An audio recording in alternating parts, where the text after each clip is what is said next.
देखो ये क्वेश्चन कह रहा है बेटा कि यदि ए वेक्टर है I cap minus 7j cap plus 7k cap, और जो बी वेक्टर है वो है आपका 3i cap minus 2j cap plus 2k cap, तो आप ए क्रॉस बी ज्ञात कीजिए। क्या ज्ञात कीजिए? ए क्रॉस बी। तो ध्यान से देखना, जब भी आपको बेटा ए क्रॉस बी निकलना निकलना, तो पहले आप दोनों वेक्टरों को अलग अलग लीजिए। तो ए वेक्टर आपका दिया गया बेटा I cap minus 7j cap plus 7k cap, और बी वेक्टर आपको क्या दिया गया बेटा? 3i cap minus 2j cap plus 2k cap. आपसे पूछा जा रहा है A vector cross B vector क्या होगा। ठीक, तो इसके लिए एक डिटर्मिनेंट बना लेते हैं। क्या बना लेते हैं? तो डिटर्मिनेंट कैसे बनेगा वो ध्यान देखो। ए क्रॉस बी का बनाना है, आप सबसे पहले ऊपर लिखेंगे आई कैप जे कैप, ठीक है इतना। अब जो ए वेक्टर के मान है वो यहाँ लिखना है। तो आई के सामने कुछ नहीं तो 1, जे के सामने माइनस 7 और बी के सामने आई के सामने 3, जे के सामने -2 और के सामने। सही है तक। अब इसको एक्सपेंड कर दीजिए। इसको क्या कर दीजिए? जब खोलेंगे देखो, अब जब हम लोग इसको एक्सपेंड करेंगे तो मान लो आई पहले फिलहाल करना आई, तो पहली कॉलम और पहली रो खत्म, तो 7 दूनी 14, यानी कि माइनस का माइनस 7 दूनी 14, लेकिन किसका? माइनस का -14। पहला कॉलम ये बनेगा -j कैप। सही है। तो दूसरी कॉलम दूसरी रो खत्म, 7 दूनी दो का दो माइनस 7 21, प्लस तीसरे में आइए।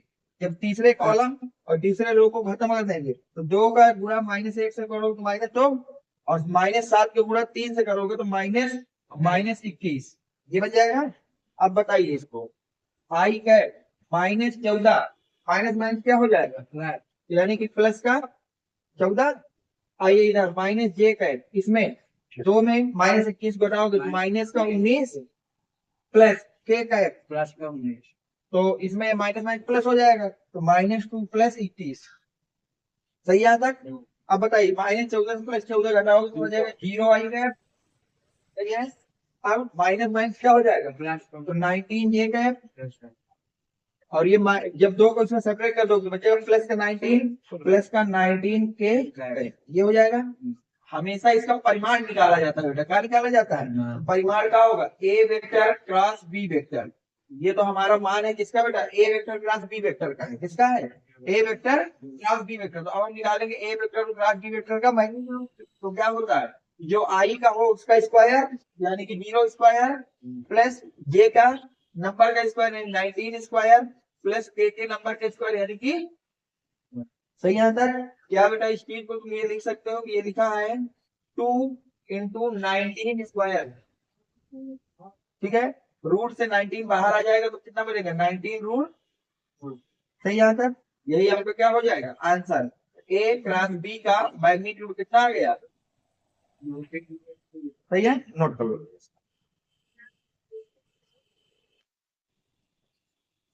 देखिए आपसे बेटा कहा जा रहा है कि सदिश ए वेक्टर प्लस बी वेक्टर और ए वेक्टर माइनस बी वेक्टर की लंब दिशा के मात्रक सदिश ज्ञात करना है। क्या ज्ञात करना है बेटा? मात्रक सदिश। जहां ए वेक्टर कितना है? 2i cap plus 2j cap plus 2k cap, और बी वेक्टर है I cap plus 2j cap minus 2k cap. सबसे पहले आप ज्ञात कर लीजिए A vector plus B vector. A vector plus B vector, तो वो क्या हो जाएगा बेटा?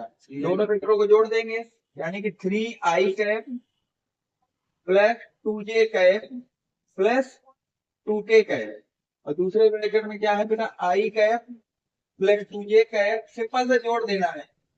सिंपल से दोनों को क्या करना है? ए प्लस बी को लेकर के आपको सिर्फ जोड़ देना है। तो आई को आई के साथ, जे को जे के साथ और के को के के साथ, तो 3 और 1 4 आई कैप, 2 से 2 जोड़ोगे तो 4j कैप, और 2 में 2 को करोगे तो 0k कैप।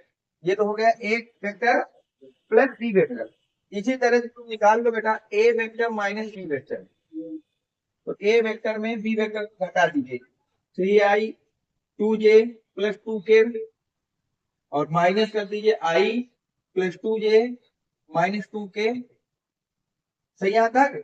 अब इस माइनस को अंदर भेज दीजिए। माइनस को कहाँ भेज दीजिए? और जैसे ही अंदर भेजेंगे बेटा तो हो जाएगा 3i cap plus 2j cap plus 2k cap minus I cap minus 2j cap plus का 2k कैप। आई को आई के साथ, जे को जे के साथ और के के साथ जोड़ दी। तो 3i में माइनस आई को जोड़ोगे तो बचेगा बेटा 2i। 2j में माइनस जे को जोड़ोगे तो हो जाएगा 0j, और 2k में प्लस 2j को जोड़ोगे तो 4k कैप। तो ये आ गया हमारे पास बेटा ए वेक्टर माइनस बी वेक्टर। यहां तक आपको कोई डाउट नहीं होना चाहिए। नहीं बेटा,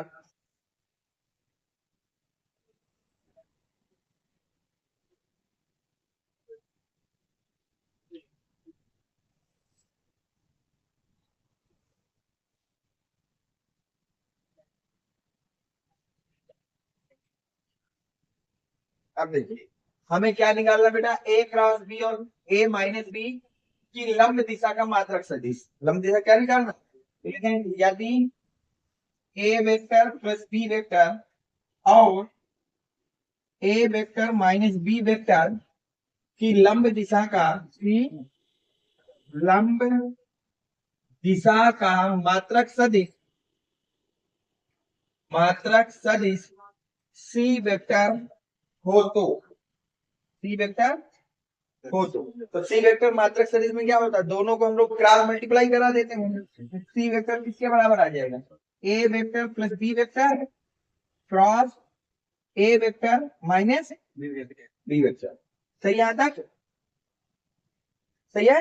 आप देखो तो ए प्लस बी कितना है आपके पास, ए प्लस बी को मिलाइए, ये 4i cap 4j cap plus 0k cap. सही है। और अगर मैं आपसे बात करूं क्रॉस, क्या बात करूं बेटा, किसके साथ, ए माइनस बी। ए माइनस बी कितना है, 2i कैप 0j कैप और 4। यहाँ तक कोई दिक्कत, ऊपर से नोट है।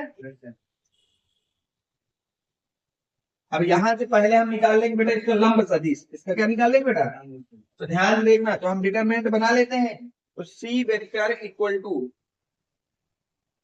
आई कैप जे कैप, पहले वाले में देखो 4 4 0 4 4 0, और दूसरे वाले में बेटा 2 0। अब खोल दीजिए बेटा, सी वेक्टर इक्वल टू क्या आएगा, जब आई के रिस्पेक्ट में खोलेंगे तो ये कॉलम और ये रो खत्म हो जाएगी। तो 4 चौको 16, 0 से 0 मल्टीप्लाई तो -0, माइनस जे का है, माइनस क्या बेटा, तो दूसरी कॉलम दूसरी रो को हटा देंगे। तो देखो 4 का गुणा 4 करोगे तो 8 माइनस 8 का सॉरी तो आ जाएगा 16। 2 का गुणा 0 से करो 0। सही है, प्लस के कैप में तीसरी रो तीसरी कॉलम खत्म। तो 4 का गुणा 0 से करोगे तो 0, 4 का 2 से करोगे तो -8। अब इसको सही से लिखते हैं, क्या बेटा, ये 16 आई कैप -16 जे कैप -8 के कैप, ये आ गया। अब हमको इसका सदिश निकालना है। क्या निकालना है बेटा, सदिश के लिए क्या होता है, इसका वेक्टर को परिमाण से भाग दे देते हैं। वेक्टर को परिमाण से क्या कर देते हैं बेटा, लंब दिशा में मात्रक सदिश क्या निकालना है बेटा हमको, मात्रक सदिश सी का, ऐसे लिख लो, सी वेक्टर का लंब दिशा में मात्रक सदिश। तो क्या हो जाएगा, ध्यान देखो, मात्रक सदिश के लिए क्या हो जाता है, कैप, और ये कैप किसके बराबर होता है, सदिश वेक्टर और उसके परिमाण के। तो सदिश वेक्टर जो है उसको लिख लीजिए 16 आई कैप -16 जे कैप -8 के कैप। और नीचे ध्यान में देखना, परिमाण कैसे निकलेगा, 16 का स्क्वायर प्लस 16 का स्क्वायर और प्लस 8 का स्क्वायर, ये बनेगा। बताइए बेटा इसको, ये -16 होगा, -16 का स्क्वायर और यहाँ हो जाएगा -8 का स्क्वायर। अब ध्यान से देखना बेटा, यहाँ से तो ऊपर रहेगा 16, ऊपर में 8 कॉमन निकाल देता हूँ। 8 का निकाल देता हूँ, जैसे 8 आपने कॉमन लिया तो बचेगा 2i cap -2j cap -k cap, ऊपर ये बचेगा। नीचे आइए बेटा, 16 का स्क्वायर कितना होता है 254। अब ये 16 का -16 का भी यही होगा, और 8 की कितना होता है 64। अब देखिए ध्यान से, क्या आपके पास सी वेक्टर इक्वल टू, ऊपर बचेगा 8 कॉमन है 2i cap -2j cap -k cap. नीचे आइए जोड़िए सब, कितना हो रहा है बेटा, 4 4 12 हासिल आएगा 1, 5 5 10, 6 16 1 17, हासिल आया 1, 2 2 4 1 5, यानी कि बच गया बेटा 572। क्या बन गया बेटा? 572 सी। यहाँ तक सही है? तो बताइए 572 से रूट के बाहर का है निकलेगा, ये निकाल के देखो कितना बचेगा आपके पास। सही है? तो ये 24 का रूट लिखा है बेटा, किसका लिखा है? 24 बन जाएगा ये। तो 24 को जब काटोगे तो यहाँ कितना बचेगा? आई का मात्रक सदिश आ गया 2i cap minus 2j cap minus k cap, और नीचे कितना बच गया? 3 से डिवाइड कर देंगे, यही आपका फाइनल आंसर होगा। नोट कर लो।